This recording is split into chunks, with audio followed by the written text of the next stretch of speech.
the statement that there were differences to resolve. So I asked the Foreign Secretary yesterday what those differences were. By way of example, he said the Russians want to store up the Assad regime to take on Daesh. That's a pretty big difference in terms of where we are at the moment. And I want to come finally to the issue of ground troops. This may or may not be used by some opponents of action for not doing something. It's certainly not my right way for doing it. Military action, as a cover for not taking action. This is certainly not my position. I've been consistent on this matter from the start, and it's a major stumbling block in support for this motion. We should look to the example in Iraq, where a concerted campaign with drones, US and UK special forces launched a concerted attack on Al-Qaeda, which was with considerable success. But there also was a surge of Americans, with tens of thousands of American troops on the ground. Now, the government has said that ground troops will be needed, but it does not say when, and rules out British ground troops. It appears wrong to me to embark on a strategy without having ground troops or a coherent explanation of when, who, or how many. What assessment has he made of the numbers of ground troops and other military assets that will be needed? But it gets more complicated because the government says there is no military solution, only a political solution to stop the civil war in Syria. What if Assad refuses to go? Is that really true? Is it realistic? I do not believe we can have one without the other. In my mind, and the solution, there's got to be some solution, but in my mind, I'm clear that the UN needs to agree to putting a huge coalition force in Syria, in the hundreds of thousands, to stop the civil war, maintain safe areas, at the same time put in place a political strategy that is achievable to run alongside it. Preferably, I'd like to see as many Muslim countries sending their soldiers as possible. A firm deal with Russia and Iran will be needed. Now, the government has not convinced me of the wider strategy, but it has a reasonable chance of success, and instead we should be getting into a situation which will gradually up our involvement in a piecemeal way and find ourselves in a much more complex situation than even in Iraq. Those in the government who argue that we're somehow making us less secure by not doing this, I disagree. I would support action if I felt it was feasible and deliverable. Yeah. But at the same time, the government did cut our armed forces and police forces, which is important in terms of security as well. So I believe that Daesh need confronting. I believe ideologically and militarily they must be defeated. It's essential to both our security and that of the Middle East that the Prime Minister will come forward with a strategy that has a reasonable chance of success. He has not done so today. He must come back with a better plan. Mr. Keith Simpson. Thank you, Mr. Speaker. I would like to begin by, and this may be, of course, the kiss of death to them, by congratulating the Right Honourable Members for Derby South, for Kingston upon Hull and for Normanton on 3 formidable speeches. I think that it always takes incredible courage to stand against your own party, and I don't think you should be denigrated for doing so. Secondly, I will be supporting the government's motion, and I fully understand all the caveats that colleagues have put forward of one kind or another. But the most important immediate issue is the strikes against Daesh in Syria, which our intelligence and security agencies have identified and wish to carry out, who are offering a present threat now to us, to our constituents, and to our allies in Europe. This is a present threat. Now, you know, they may not get it entirely right, and I can see my right honourable friend from his constituency is... No. I've got so many.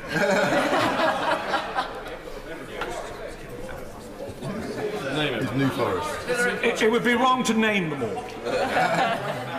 They think that there is no direct threat as far as intelligence is concerned. I think for those colleagues who have received briefings of one kind or another, they understand that. And the intelligence and security services cannot guarantee to prevent every threat. And I think that we should give our support to this motion primarily because we wish to extend our air campaign into Syria to help to prevent the threats to this country. Secondly, I am very much minded of the fact that the sort of elephant in the room is the Iraq war and the fact that we tend to keep looking back to previous wars to draw lessons of one kind or another. I think the Prime Minister is absolutely right to think that we've got to look at the present situation and the future. We hopefully have learnt lessons, both political and military, from that war. But you know, we can end up by having our current operations, our current politics, determined by past experiences. Our predecessors sat in this Commons in the 1930s, determined never to have a great war again. The Labour Party was divided, there were pacifists, there were those who wanted collective security. My own party supported appeasement, which the overwhelming majority of the British public did, because they genuinely, these weren't evil men and women, they genuinely wanted to prevent another war. They failed, of course, because they were dealing with people in other countries who were not prepared to negotiate. The second lesson learnt from that was in 1956. Anthony Eden believed that Nasser was another Mussolini, and therefore he was prepared to take action which was the wrong action at the time. And I feel that we should put it onto one side, where we stood on these other campaigns, and look at what the situation is today. And the final point that I would make on this is that there has been a great debate about the 70,000 moderates or immoderate people who might or might not provide ground forces. I'm sure the leader of the SNP, even as we speak, is getting YouGov to go out and try and get them to answer whether they consider themselves moderate or immoderates. But you know, I have to say, I'm sorry, I've almost run out of time, to the honour. I have to say that we know in the Second World War that when Churchill and Roosevelt were looking at resistance in Europe, it was dreadfully difficult to try and find out whether people were communists, non-communists, goalists, or one kind or another. Their criterion at the end of the day was, were they fighting the Nazis? There isn't an easy solution to this, but I think the Prime Minister has laid out, as far as he can, a set of proposals, and I would urge the House to vote with the Prime Minister on this occasion. Mr. Nigel Dodds. And I want to thank the Prime Minister for the national security briefings we've received and discussions we've had with him and others in recent weeks. And these are very, very serious matters that we're considering, and it is right that the debate should take place in a respectful way, both in here and outside this chamber as well. What has been proposed is the extension of action that is already happening in Iraq. And our test on these benches has been one of realism. Our experience in Northern Ireland has taught us that no other approach can be brought to bear when you're facing terrorism. It must be fought, and it must be fought with all the means realistically at our disposal. We have not sought this conflict. Terrorists have inflicted it upon us, but we must now respond. And we know on these benches only too well the consequences of terrorism being appeased and indulged. Terrorism must be faced up to. It isn't a choice between political initiatives and fighting terrorism. Both go hand in hand. And that is why it is important that this motion talks about action now. So our case to the Prime Minister has been clear and consistent throughout. 4 things were necessary for our support. First, we needed to know that the vile terrorists of Daesh, ISIL would be the target. And in the motion before us, that has been made explicit. I welcome that clear objective being written into the terms of the motion.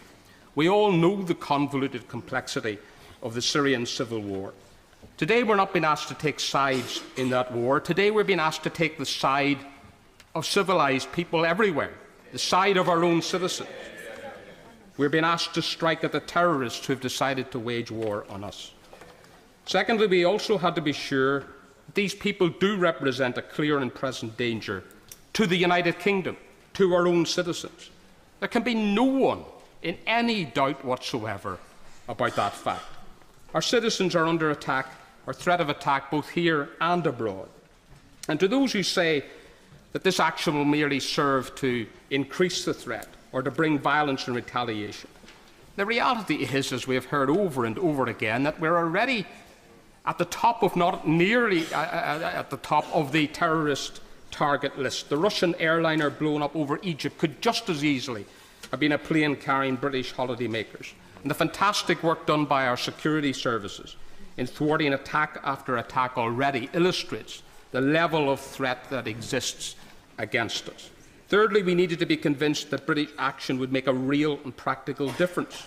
The Prime Minister is right to say that this action will not in itself resolve the terrorist threat, but if it helps to reduce, degrade or lessen the threat to British citizens, as I believe it will, then it would be wrong, utterly wrong, not to act. And Mr. Speaker, we require an overall political and diplomatic strategic framework to be in place to address the underlying problems and to work towards a settlement of the Syrian civil war. These factors make the situation very different from the vote in 2013. And can I commend again the government on the humanitarian support that the UK government gives day in, day out to those fleeing conflict in Syria. And it should not be forgotten in the midst of this debate that the UK is the second highest donor of such aid in the world, and British aid workers, backed up by massive British resources, in collaboration with our international partners, are giving enormous help to civilians and refugees in Jordan, Turkey and Lebanon, and that, of course, should continue. I'm happy to give way, yes.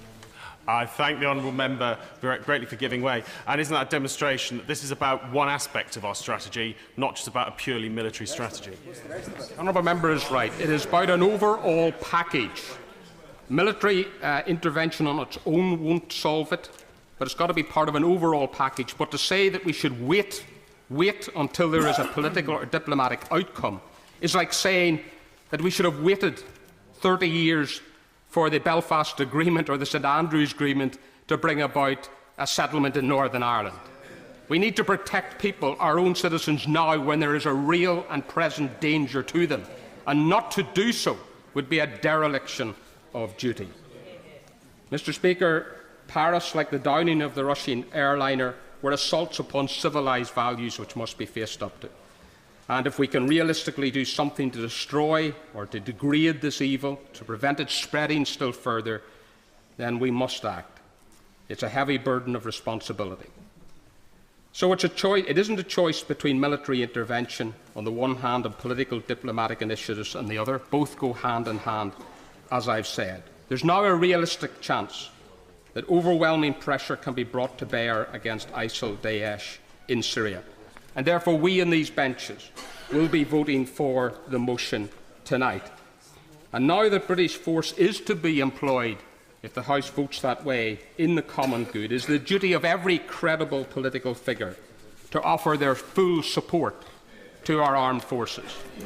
Mr. Speaker, we wish them success as they do the hard and necessary work, and we pray for a safe and swift return for all of them. Cheryl Gillen. Mr. Speaker, there is a dangerous and deadly cult operating within this country and within Europe and on the doorstep of Europe. And today we're going to decide whether we duck our responsibilities and do nothing, or we extend our military operations and widen our attack on the territories that they have taken over. To widen our airstrikes, to include Daesh areas held in Syria, is in fact only a small extension of our current military activity. And I can honestly say that I don't think this House has ever seen a Prime Minister set out so clearly the detailed options before us today and his reasons for asking us to support the motion. To vote for this motion, in my view, responds positively to the requests of our closest allies in France and the USA, adds value to the current military operations by providing the precision bombing capability and reconnaissance needed to degrade Daesh's capabilities and to remove its leadership, and therefore, I believe, reduce the direct threat to our citizens. And the threat is real and present and extreme. From beheading aid workers to slaughtering holidaymakers on a Tunisian beach, not to mention the 7 foiled terrorist attacks that our brave men and women here in our intelligence services and our operations have saved us from. Anyone saying a positive vote tonight will increase the danger here in the UK needs to wake up and realise that the threat is already here and controlled by Daesh leaders, mostly in Syria. I believe that if we add to the forces trying to eliminate that Daesh leadership, we will be increasing the odds of removing the people that orchestrate the violence and terrorism and wholesale murder.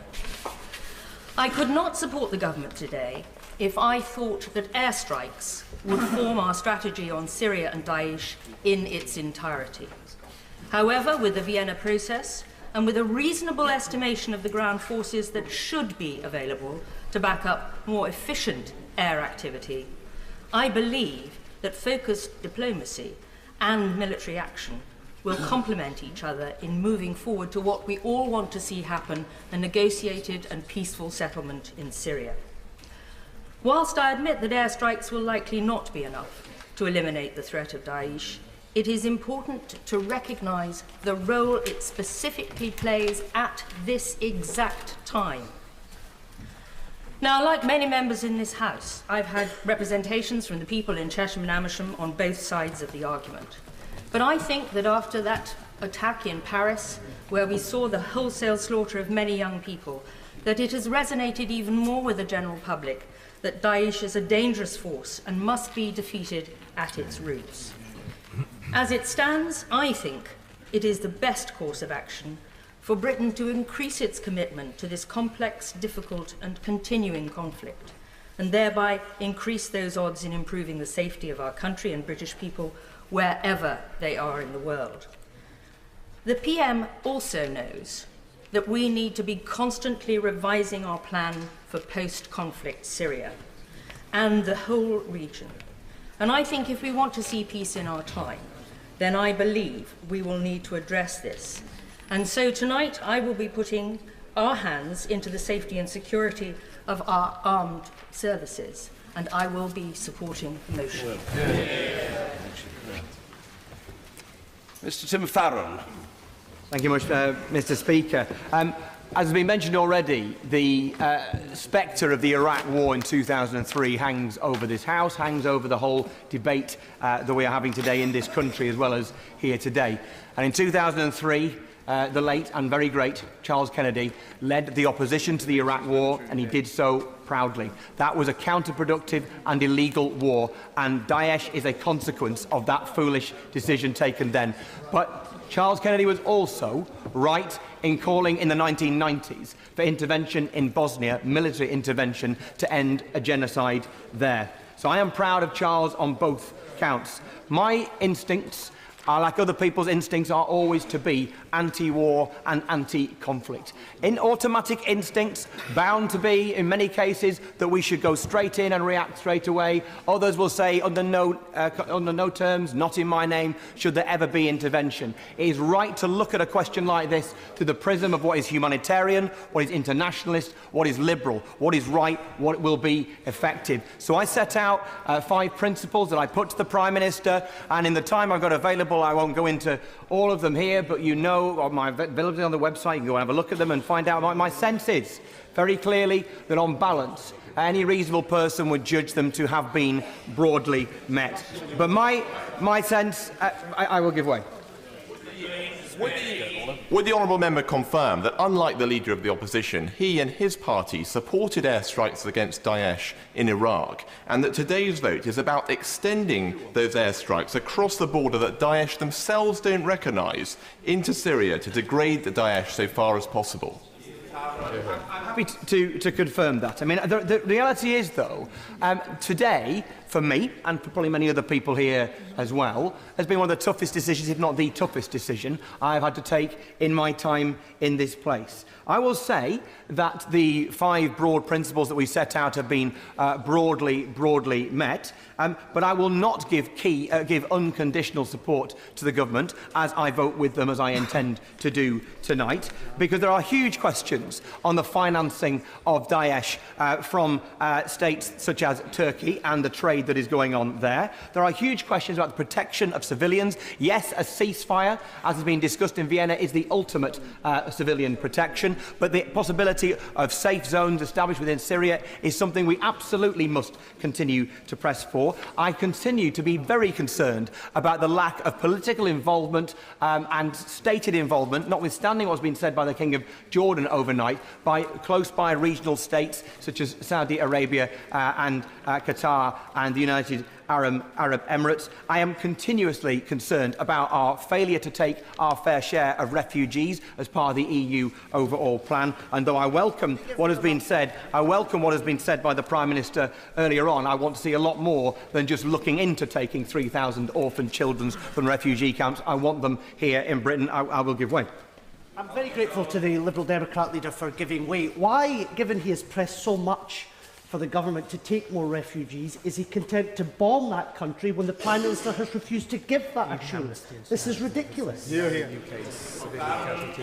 So, I mean, I think it's important to... I'm going to come on to that in a moment. The reality is simply this. This is a very tough call, incredibly tough call. And a final point I wanted to just press the Prime Minister on is about the funding of Daesh from within UK sources. I am very pleased to hear from the statement made earlier on that there will now be a full public open inquiry. It must cut off that which fuels this evil, evil death cult. So this is the toughest call I think I have ever had to make, maybe ever, and certainly in this House. And what pushes me in the direction of voting for action is, above all things, the United Nations Resolution 2249, which calls for us to eradicate the safe haven that ISIS have, that Daesh have within Syria, that doesn't just permit this country, but urges this country and all members that are capable of doing so to take the all necessary action to get rid of Daesh. If we were just being asked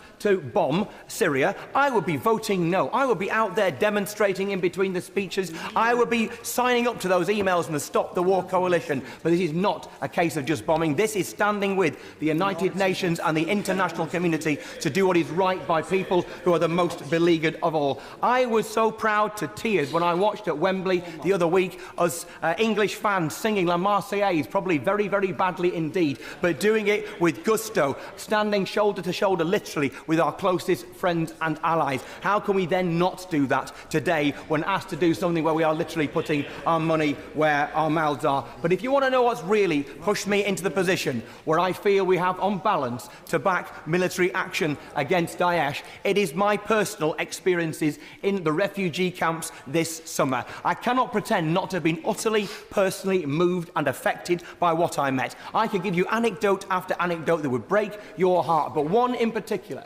is a 7-year-old lad being lifted from a dinghy on the beach at Lesbos, and my Arabic interpreter said to me, that lad has just said to his dad, "Daddy, are ISIL here? Daddy, are ISIL here?" I cannot stand in this House and castigate the Prime Minister for not taking enough refugees, and for Britain not standing tall as it should do in the world and opening its arms to the desperate like we have done so proudly for many, many decades and throughout our history, if we do not also do everything in our power to eradicate that which is the source of the people fleeing from that terror. We are absolutely under the spectre of a shocking, an illegal, a counterproductive war in Iraq, and that is a lesson from history that we must learn from. The danger is today that for too many people we will be learning the wrong lessons from history if we choose not to stand with those refugees, not to stand as part of the international community of nations. This is a very tough call. On balance, it is right to take military action to degrade and to defeat this evil death cult. Owen Patterson. Thank you, Mr. Speaker. I entirely endorse the comments of the last leader of the Liberal Democrat Party. Until we remove Daesh, we are all at risk. We are at risk with or without bombing in Iraq, with or without bombing in Syria. I was in France and saw the stunned reaction of the French populace, people going about their daily business. There is no negotiation, as the leader of the opposition suggested, with people who are going to gun down people in a restaurant, people who are going to go and take a bomb to a crowded football stadium. So an absolute priority is to remove Daesh. And it is clearly nonsense that if we've all voted, or large numbers voted a year ago, to bomb in Iraq, that our aeroplanes stop at an arbitrary boundary through the sand. And if we are invited by our severely damaged and hurt allies and neighbours, the French, to bring special technology, it is a terrible dereliction that we do not involve ourselves and offer that technology. I've talked the past couple of days to some very experienced Allied generals. There is also an intangible benefit, there is no doubt whatever, that having the UK playing a full part in a coalition, bringing intelligence, bringing planning and bringing our experience, does have an intangible moral and philosophical boost to the campaign. So I am quite clear that this is about the safety of our citizens. We are better off if we engage in this activity. But, Mr. Speaker, I would briefly like to touch on that artificial boundary. My honourable friend for Melton and Rutland called these nation-states. These entities, Syria and Iraq, were created in the 1920s out of elements of the Ottoman Empire. If you look at Iraq, it was three old Ottoman vilayats. There was Basra, which is very Shia, there was Baghdad, which is mainly Sunni, and then there was Mosul, which was Kurdistan. The Kurds emerged from the First World War. They were promised, their biggest nation, about 19 million then, about 30 million now, they were promised a country. They didn't get one. So we are living with the consequences of what was decided then. I remember when I was at Cambridge, the late Professor Jack Gallagher talking about the fat cats. France and Britain came out of the First World War with these new entities very much increasing their sphere of influence. It was always assumed that there would be British and French influence, passive military influence if necessary, very active military in the case of the bombing campaign in Iraq in the 1920s. This system worked in 1958 when the king was killed. It sort of worked under the horrendous dictatorships of Saddam Hussein and Assad pair. It's broken down now, and I think it could have worked. All the criticism of the Iraq War, I think it was a terrible, terrible decision by the Obama regime to withdraw the US garrison. There's a US garrison still in West Germany, there's still one in Japan, there's still one in South Korea, there's still one in the Philippines. And they should have been there for the long term. I'm extremely grateful on that point. The reason why the Americans, of course, withdrew was because the Iraqis would not give a status of forces agreement under which US forces would not be liable to Iraqi law. That's why the Americans were forced to withdraw. Yes, and I think the administration was weak not to get their way on that, and of course the Maliki regime, which was corrupt and very sectarian, has now gone. So what we need to look at now is how do we make these entities work? You talk to anyone who's an expert in the area, it is not an option to destroy these boundaries. What I would put to the front bench, and there's a line in the motion which gives grounds for this, is to follow what the current Prime Minister is doing in Iran. He's talking about functioning federalism. What we need to do is to give these ethnic groups security within these old post-World War I boundaries. And if you look at how the Ottomans did it, they basically had left the locals to run their own show. And there is a clear breakdown in Iraq where you could give, and it's already happening obviously with the Kurds, significant autonomy within these entities. We will not get support for locals to remove Daesh, considering the terrible conditions they're living under, if they don't feel they will emerge at the end of this very difficult process with an entity to which they are loyal and in which they are safe. You will not get Sunnis in Iraq to stick their head above the parapet and end up with another corrupt Maliki Shia regime. You will not, exactly the other way around, you won't get the Shia if they're going out with another Saddam regime. So I appeal to the... I will. Very grateful to my honourable friend. I agree with him entirely on the federation point.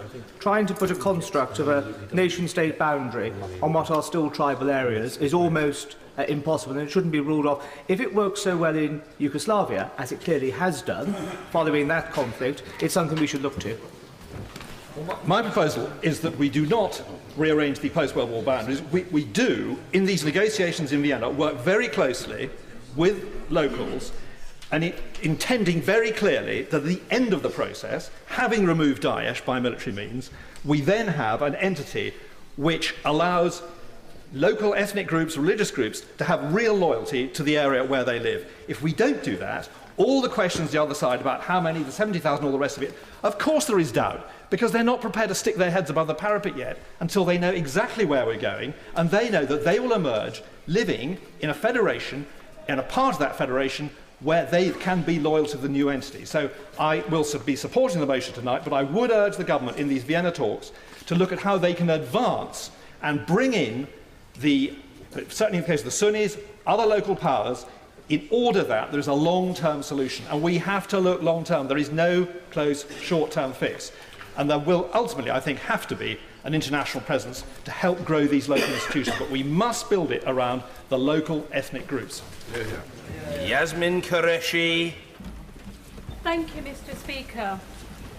I think that no one in this House who is going to be voting against the government's motion are not bothered about the security of the United Kingdom and the people who live in this country. We all live in it, our families live in it. So the suggestion that somehow those of us who are intending to vote against this particular motion are terrorist sympathisers, I'm afraid I found extremely insulting. And also that we're somehow pacifist. As I mentioned in an earlier intervention, last week I actually happened to be in Cairo, Amman and Beirut. It's important because those three countries are at this moment in time fighting Daesh at their borders. So I think what they had to say about what we, the United Kingdom, can do to help and assist fight Daesh needs to be heard in the chamber. Firstly, every single person agreed that extension of the airstrikes into Syria alone is not going to achieve anything without a massive boots on the ground. And when we're talking about massive, just to even take back Raqqa, which is a city of about 500,000 people, it was estimated that you would need at least about 40 to 50,000 ground troops with air support, with command and intelligence, with headquarters, surveillance, and all sorts of information to be able to take it back. That's just Raqqa. And then, of course, you have the challenge. You take that territory, how do you hold on to it? So unless and until the Prime Minister is saying that we're going to get those boots, whether it's the surrounding Arab countries or whether it's the international community, we need to have those sort of strategies if you're really serious about containing and destroying Daesh. And let me make it clear, I have no sympathy with Daesh because 99% of the people who've been killed by Daesh and Assad are actually Muslims. And it's hundreds of thousands of slaughters of Muslims taking place. So I, as a Muslim, have no truck with Daesh. And I would, of course, happily support the motion today if I genuinely believed that it was going to actually make a dent on Daesh, if actually we in the United Kingdom were actually even more safer, and whether we get rid of Daesh. And I think this is important. What's going on here, I sense, with all due respect to the Prime Minister and the government, is this is symbolic gesture, basically, to show that we are in the international community, that we are siding with France. I mean, of course, what happened in Paris, we're all devastated by that. But to use that as the main reason to go into this extension is wrong. Now, what we need to do, these other people said, when we were talking to the people in the Middle East, they said, apart from the armed troops, they thanked the United Kingdom for all the help we provide to the Jordanian and the Lebanese army and the intelligence services. But they said that that kind of help has to be provided to the other countries in the region, like Nigeria, like Mali, like Kenya, who are poor countries, who don't have that kind of intelligence or capability to be able to do with Al-Shabaab and Boko Haram, because they've all got to be dealt with. Thirdly, Assad has to be out of the picture for there to be any settlement, and therefore the Russians and the Iranians have to come on board. You also need, obviously, Saudi Arabia and the other Muslim countries around there to be involved. In fact, there was a suggestion that what should happen is as ground forces, Sunni Muslims around the Arab nations should be the one going in. But you know what? The people there they said, if you can't get the Sunni Muslims in, that's fine. Western troops are fine as well, because what you need to do is control and stop Daesh.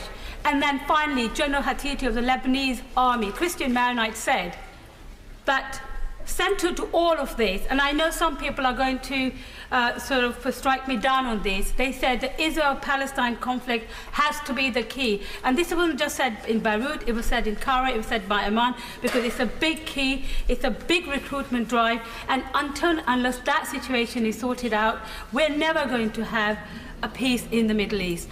And as far as I can see, this extension of airstrikes, you know, General Sir Richard Sheriff, who was the Allied Deputy NATO Commander, just recently said, the Americans have already, in Iraq alone, put on 57,000 sorties. We've had so many different countries in bombing them. in Iraq, but there's some ground troops, and we managed to regain a bit of the territory. We have no such troops in Syria. Mark Pritchard. I'd like to start by paying tribute to the Leader of the Opposition in his absence. I think that all members across the House that have been here for some time know that the Leader of the Opposition is a champion of human rights. Yes. But perhaps the greatest human right of all is the right to life. And I would ask the Leader of the Opposition and those that support him today to rethink their position.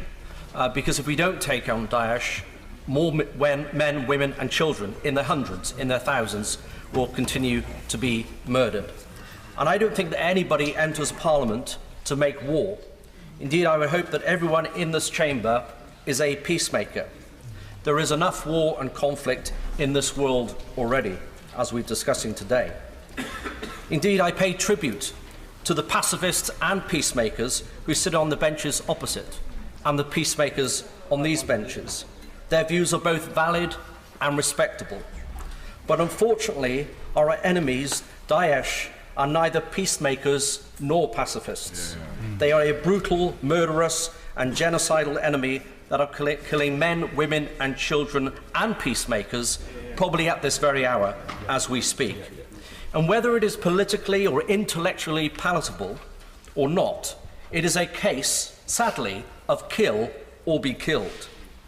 And on a point of law, and for some of the waverers opposite, I would say to them that the motion before us today is both legal and legitimate, both in terms of UN Resolution 2249 and the right to self-defence in international law.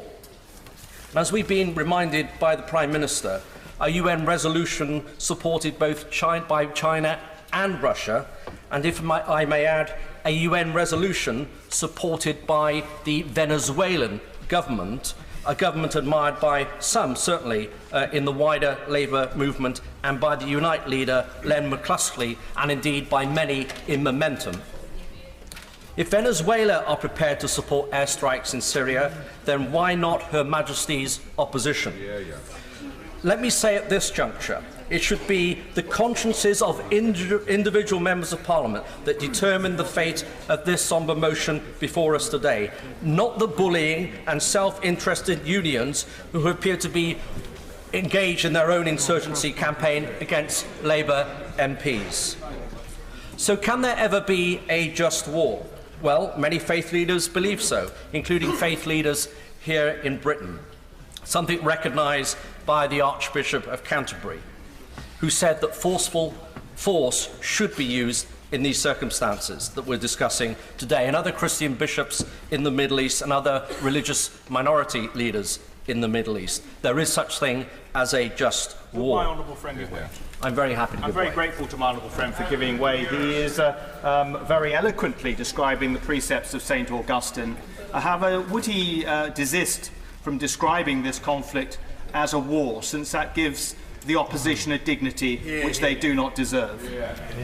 Well, my honourable and gallant friend speaks from great experience and wisdom. I have to agree and disagree with him. I think we need to recognise it for what it is. We are at war, but it is a war that we have not chosen, or a conflict that we have not chosen. It is a conflict that our enemies have brought upon us, and we need to defend our interests and our citizens, but at home and abroad. Happy to give way. Very grateful to my honourable friend for giving way, and I agree with a great deal of what he said. But I think our honourable friend for Bracknell put it very well in his opening speech for the debate on the Middle East the other day, when he said that this cannot be a war because ISIL is not a state, and we should be clear that they are the common enemy of humanity.